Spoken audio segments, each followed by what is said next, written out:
In this video, I'd like to talk about finding the volume of spheres. And remember, a sphere is essentially a ball, where the length from the center of the sphere to the edge of the sphere, we call that the radius, and we can give it the letter r.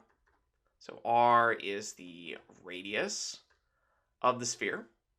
And as you can imagine, these spheres show up in many different instances.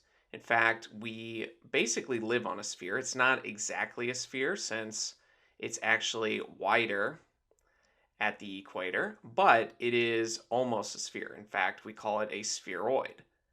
But if we want to find the volume of one of these spheres, essentially how much space the inside of the sphere actually occupies, then we can use a formula for this.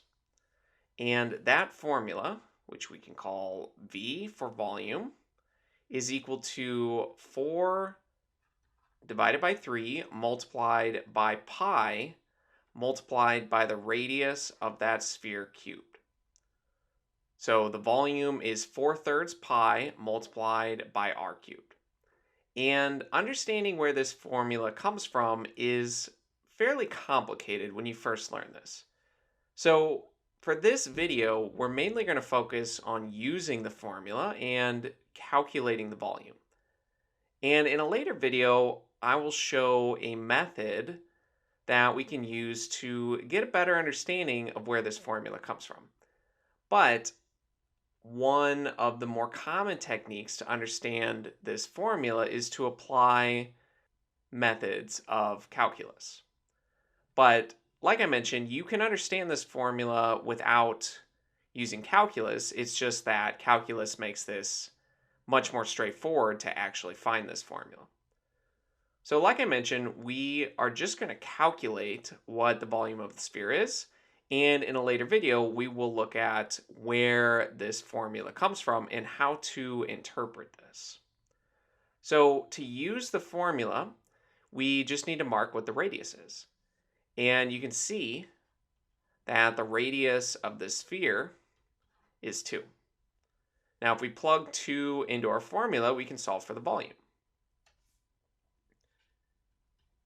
We have that V, the volume of the sphere, is equal to 4/3 multiplied by pi. And remember, pi is just that circle number, which can be approximated as 3.14, but we'll leave it as this symbol because it's an irrational number. If you approximate it with a decimal, then you're rounding the number and it's no longer exactly equal to pi. Pi is irrational. It has an infinitely long decimal expansion.